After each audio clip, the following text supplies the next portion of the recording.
Hey everybody, welcome once again to a Low on Health Rambling. These videos, of course, come out probably just like once in a year in a big batch of just kind of a catch-up of what I've been doing for the last past year or so. Typically, this is for gaming, and this really isn't a year of review. It's more or less kind of the state of how I'm gaming in the last past year. A lot of things have changed in this year, and I've kind of evaluated like the economics of gaming, which is something that a lot of us have issues with. If like I want to game, but how can I do that? Should I rent games? Should I buy them used? Should I buy them new? And each one of those decisions and it could be dependent on so many different factors in your life. The main factor I find for a lot of people is finding the time to play video games. That is something that a lot of us struggle with. They want to do more. They have a back catalog because they keep buying games that are on sale or used. And then you have this huge back catalog of games that you never get to, and then you feel bad. And then a whole new console generation comes out, and you're sitting there with a bunch of old games you've never played, and you say you'll get to, but you never will. That has happened to a lot of people that I know, and that's fine. It just comes down to your life. What else you would rather do? Watch TV, watch movies, watch anime, spend time with your kids, spend time with your loved ones, go out vacationing.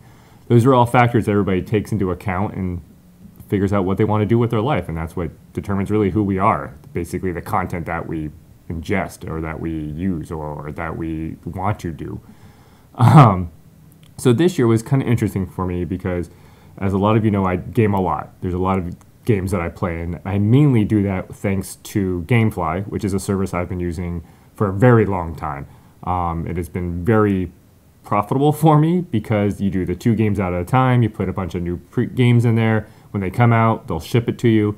GameFly used to be better because they had a Tampa distribution center. I'm in Pinellas, so that was nice because I would get things quickly. They since have, in the last past 5 years or so, moved that, so my closest center is Pittsburgh. So now the games take almost a week to get to me, which is a little bit aggravating. But once again, I still get the games relatively new. The other thing that I use to get games is Xbox Gold. In which case, if you had Xbox Live Gold, you would also get like 4 games free a month, or also some like weekends where they would put some games out that were free to play for the weekend. That's great. In the last past year or so, last year I started, this year I kind of went full force with it. Xbox GamePass has proven to be just really good all around. I really enjoy it, and they just keep throwing so many games on the service. The most interesting thing that's happened a lot this year was that they put a lot of games that came out this year on Game Pass. Some games were out for only 3 to 6 months, and then magically, boom, they're on Game Pass. Some games you think would never come to Game Pass have come to Game Pass. And the difference between like Game Pass and GameFly is that, yes, Game Pass doesn't get games day one. And playing a game day one usually means that you have a very big interest in playing that game, or you want to play it with friends. That is true for some games. Actually, this year I bought 3 games. I usually never buy games outright, but because I wanted to play Kingdom Hearts as soon as possible, in which case I did. I'm not going to talk about Kingdom Hearts, but I want to play that as soon as possible, so I just bought it on Xbox and downloaded it so I could play it that midnight. Also, Final Fantasy VII was finally ported to Xbox. More on that later. But I bought that because I've bought that game more than enough times, and I enjoyed playing through it and getting all the achievements for it. That's fun for me. Another game I actually bought this year that I really wanted to play was Borderlands 3. Myself and Rose really enjoyed the Borderlands series. We've played it a lot, and I wanted to get that day one and play with it. So I bought that just outright on Xbox. So what I actually ended up realizing over the course of the year was that I was having more and more games to play. Game Pass, I eventually upgraded to the Game Pass Ultimate, which includes Game Pass PC and console. What that means is my back catalog exploded. I have so many games to kind of play now. And the good news is some games I will be replaying. I'll mention that in the Games of the Year thing. But a lot of games that I've played on Xbox are actually on the PC, and they share different achievement sets. So, of course, that's what I love to do. I will be replaying them. Which is funny because I have based at a lot of other people in my circles about replaying games that they played in the past. Like a lot of the remakes or the ports that they didn't play then, or they're replaying, and why would you waste your time doing that? So this year I probably will be doing that because I have actually canceled my GameFly. Thanks to Game Pass, I have too big of a back catalog that Game Pass just, or GameFly, that does get confusing because they both have game in the first word. GameFly didn't really offer that much, and that's kind of sad. So let me just show you real quick what GameFly has for me going right now. So right now I've canceled my account, but like the last game I really played from there was the Call of Duty game that came out. When I was looking forward to 2020, I realized a lot of games weren't going to be coming out that much because we're kind of really at the end of a console generation. So when I was looking forward, I saw maybe 6, 7, 8 big tier games that were going to come out, you know, in 2020. In which case, Cyberpunk is kind of like the big one that I was interested in, and I realized I'm just going to go ahead and cancel GameFly, and I'll just get Cyberpunk day one. I'll just download it off Xbox, and that's fine. It's a little bit more money, but I'd rather not be paying the X number a month for the 2 disc at a time GameFly. And I wouldn't even get it the week of it comes out if I get GameFly because it gets shipped to me. Downloading, I have it day one. I've actually taken time off work for that, which I've done for Kingdom Hearts, Borderlands, Final Fantasy, and then even Far Cry 5 the year before. Gives me an excuse to use time because we don't vacation, which is my choice. But looking forward to 2020, there really wasn't much that jumped out at me. And then I realized some of these games might even come to Game Pass that year. I don't know. And if there's no rush for me to talk about these games with friends, and I already have a bunch of other games to play, there's no reason for me to continue GameFly. Another thing with GameFly, like Watch Dogs was supposed to come out in March, and that got pushed back to holiday of 2020, which is going to match up to when the new Xbox comes out, which of course we all know I'm buying day one. But what really sealed my decision to nix GameFly for Game Pass was earlier at the Xbox Expo, whatever it was. They essentially announced that they were going to bring a bunch of new games to Game Pass in 2020, highlighting 10 Final Fantasy games. I'm a huge Final Fantasy fan, even though I probably can't stomach most JRPGs now. I will more than likely play through the old Final Fantasies just for the achievements and the nostalgia factor. That's basically what it's going to come down to. But yeah, once they released this picture, which you can't really see that well, but essentially they have noted here Final Fantasy 7, which I've actually already bought, but 8, 9, 10, 10, 2, 12, 13, 13, 2, 13 returns, Final Fantasy 15. They've also mentioned that they're also going to be putting, see, here's all the Final Fantasies, all the stuff that's coming to Game Pass in 2020. They also mentioned the Yakuza games. Is it mentioned there? Not there, but it's in the picture here. They're going to bring some of the Yakuza games for the first time to Xbox. So when I looked at this list of games that they're going to be having come to Game Pass, I realized that's a huge chunk of time. The Final Fantasies are going to be 40, 50, 60 hours for me to play and beat. And the funny thing is, some of them are on PC and console. If they have separate achievement blocks, scores, I will probably end up playing them twice. Not at the same time. I'll probably go through the numbers and go back through the numbers. But that just means my back catalog for 2020 was already going to be tremendous. So that's why I was like, GameFly for the 8 games, maybe 10 games I'm looking forward to, and all the other fluff that I would be getting from them. I get more than enough good fluff or decent fluff from Game Pass. The other thing about Game Pass is it actually has a lot of the indie games, the DLC games, the smaller games that come to the service. I'm not going to get that from GameFly because it's only disc-based content. And throughout the year, I've talked about Game Pass to a lot of friends, and actually some of them have just gone ahead and got it. They realize there's so much content there that's just like Netflix to a degree, or any other cable service. You don't feel bad that you're not watching this channel or that show. Same thing with gaming, Game Pass. There are a lot of really solid games there. I'm going to go show you a list of just some of the games that are on there. I mean, this is just the console games, but there are so many good games. A lot of fluff. After Party is great, but a lot of games you maybe didn't play because it was on the last generation. You didn't find time to it, or you didn't want to buy it. But there are so many good games on here that it's worth just downloading and playing. A lot of the games, when I mentioned this in my games of the year, I don't beat every single game I play. If it's really good, I'll beat it. The Batman games are very good.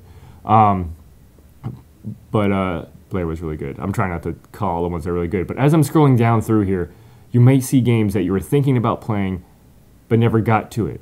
With Game Pass, just subscribe for like their introductory rates. I was actually in the beginning just doing like 2 months or 3 months at a time because of the deals, like pay $1, get 2 months, pay $1, get 3 months. I know that's kind of how they sucker and get you in, but I was doing that and canceling it, waiting a month, and then jumping back in.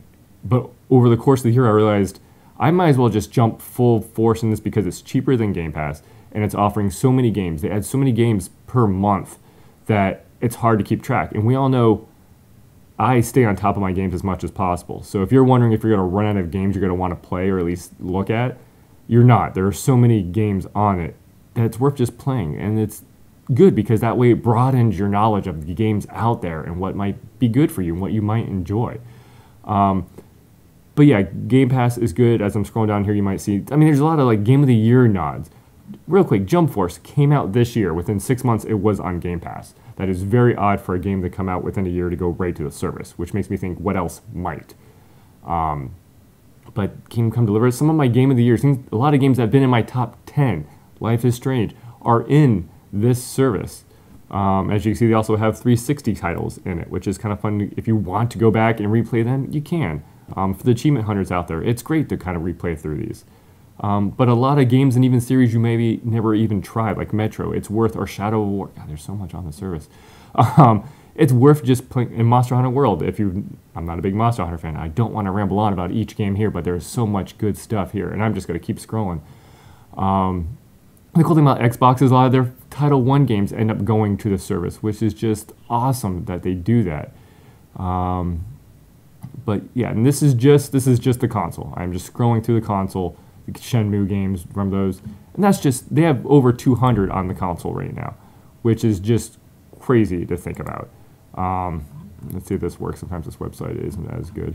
The Walking Dead series, like, there is so much content. It is worth the buck to spend 3 months if you have an Xbox just to play as many games as you're thinking about. The only thing that's going to kill you is the download time. But a lot of these games I'll play just for an hour or two or get X number of achievements and then move on. But at least I've tried them. At least I've given them a chance. Outer Worlds, once again, this is like stuff you hear getting Game of the Award nods are on this free subscription. Not free. It's not free. The subscription service. $1 almost like free. I mean, that's just spend the $1. Witcher. I mean, it's ridiculous how many good games are on here. And that's just right there. I just highlighted the console versions. Now, if you have to happen to have a decent PC, Xbox Game Pass Ultimate has it to where you can get access to their PC contents. Now, not every single one of these has achievements, and a lot of these, yes, are also on console, and you could play through them twice or just play them on PC. But there are also some games you've probably heard of, like people talk about, that are just great. Farming Simulator, I love the series. I played through it again. Where are some of the good super solid ones? So in some of these games, you don't have to have like a high-end gaming PC rig. A lot of these games are like Downwell and like Fez. Some of these games you heard great things about, and maybe you played them before or you wanted to get to them. Now they're on Game Pass Ultimate. Just, once again, subscribe to it. If you have a PC, just give it a try. Some of these games are really, really good. How to a Boyfriend. The Pigeon Dating Sim is on Game Pass. That's just crazy to think of some really good, like almost iconic. Granted, it might not be your thing. Iconic games are on Game Pass. Hollow Knight. Hotline Miami. Into the Breach. People talked about that game. A lot of people maybe bought that even on Steam when it was cheap and they haven't gotten to it, or they did get to it, or lament that they didn't get to it then. That's on Game Pass. Like, that's, people talked about that all the time. Where's like the other good one? Oxenfree was like one of my Game of the Years. Saints Row, we all know I love the Saints Row series. A lot of them are also on the console version. But yeah, I just want to mention that Game Pass is a great service, and I'm going to continue using it because how I subscribed up for it. I'm going to be subscribed to it for at least 2 years, and then I will probably continue doing it. Red Strings Club, which is a spoiler for my Game of the Year thing, is my Game of the Year. I love those old school point and click adventures, and you don't need a high-end PC to run it, and you could play it for like $1, or even if it's $15 a month.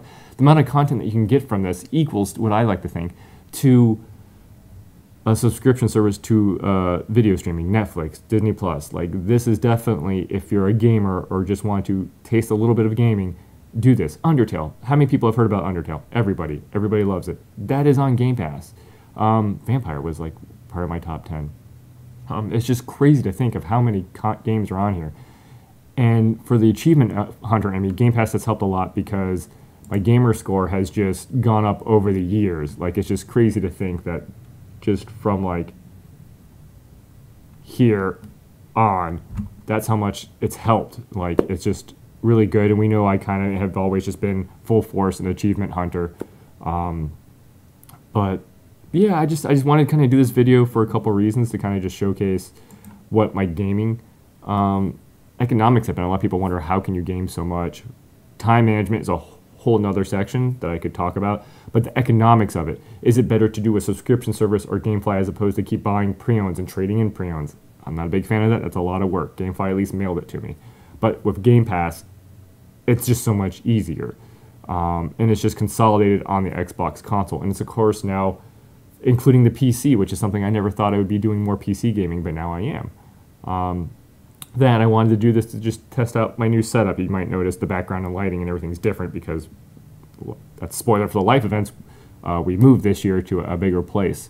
So I'm just trying to test out how it sounds and how it looks and the editing of that. Yeah, the main gist of this long rambling thing is me basically saying, if you have an Xbox, just get Game Pass. Pay the buck. Play for 3 months. Download all the games that you want. Like, I have a whole big Excel spreadsheet, which I'm not going to bring up here, where I keep track of every game and I give them a priority because they release like almost 10 games a month. So I know what order I want to play them in. They will also let you know what games leave the service. Games do leave the service, which is fine. So the idea is we usually have a month heads up. So if you want to play it, you can go and play it before it leaves the service. But I would just keep track of like what you want to play. There's so much there. And then everybody who wants to replay games, there's a bunch of good classic games for you to replay. But the money is fine. And then if you want to, subscribe to it pay the $1, subscribe for 3 months, cancel your subscription then. And I'll be like, okay, your subscription is canceled. It won't be renewed in 3 months. Wait 3 months, it lapses. If you go back to your console and you want to play a game and it says you can't because you're not subscribed, think about it. And then see if they're running another deal, like $1 for 2 months. Sometimes, even though you can't apply that if you're already subscribed, usually when there's a lapse, sometimes they'll let you do that again. Also, it's only $15 a month, which is usually the cost of 1 game, 2, 3 games. And you're going to roughly get 8 to 10 a month, plus some classic ones that eat up a lot of your time, like Final Fantasy. But yeah, it's just kind of a rambling thing. I thank you anybody who watched it for this far. Keep up very soon. There'll be more videos up year end showing the games I played and TV and movies and anime. Very, very busy year, and GameFly to a degree, but Game Pass really kind of helped me play as much games as I wanted, and it was just the perfect thing for me. So as always, thank you guys for watching, and I'll catch you next time.